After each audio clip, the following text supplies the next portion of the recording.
from the tools perspective, from the technology perspective.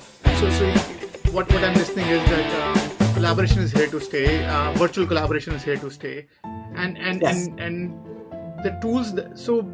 When if say I am a software vendor looking at this session, what are some of the big opportunities that you think exist today in agencies like NASA or NASA alike that sort of pave way for the next sort of leap in the tool design that to implement to help with the collaboration. So what do you think are some of the things that you would love to see the tools show up with?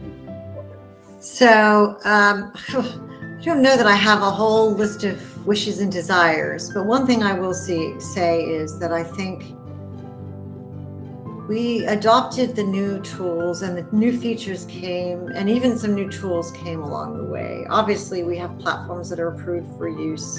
And so it's not like I have a whole portfolio of options and I can use any one of them. They have to be put within the NASA environment and used safely and all that sort of thing. So with that caveat in mind, I have really been impressed by how rapidly the number of tools, the types of tools, and the functionality within any given tool has improved. So what I'd like to see is that the hardest part of the hybrid environment is going to be how to make people feel like they're there when they're not there, and not that there's a preference for people feeling connected only if they are in close proximity. So it's really becoming geographically agnostic.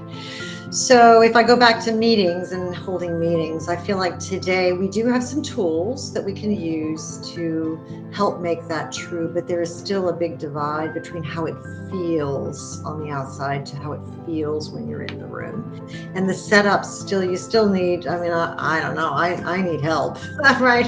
I can't get the room set up. So we have to get to a point where the tools, the instructions on how to make it work are really easy and intuitive.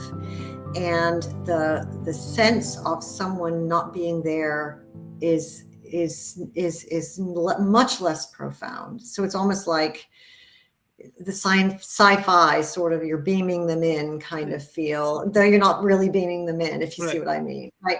But really something that's more like that, because I think that and I have felt this a lot, in leading virtual meetings and events and sessions, is that when you can't see them, you can't hear them, it feels like you're talking into just an open chasm. There's no feedback, there's no nothing. It's just, you're just hoping that whatever you're saying is landing. There's no body language that you can read. And so I think that no matter what, we cannot take the human out of our interactions, even if we are geographically agnostic. So what I think I'm saying is, I want the interactions to feel as human as they possibly can be, even if you're not in the same place. And that's the piece that I think that we haven't quite gotten yet.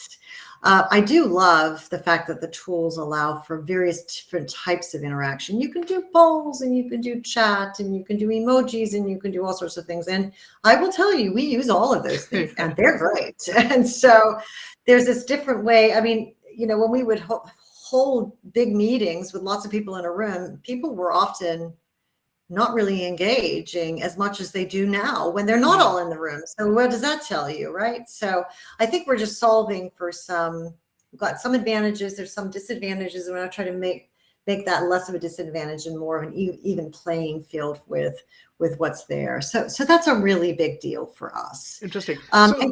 Yeah. Go ahead. No, please. Go ahead. So basically, last question of this segment.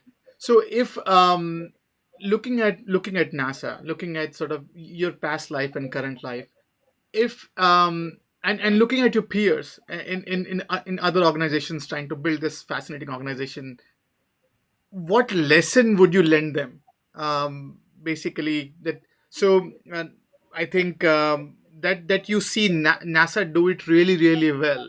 That other organizations could sort of try to mimic or replicate so they can at least have a good either talent flow or better collaboration? Like, what are some of the things that you think are easily pickable and usable by other organization or at least other peers in other setups?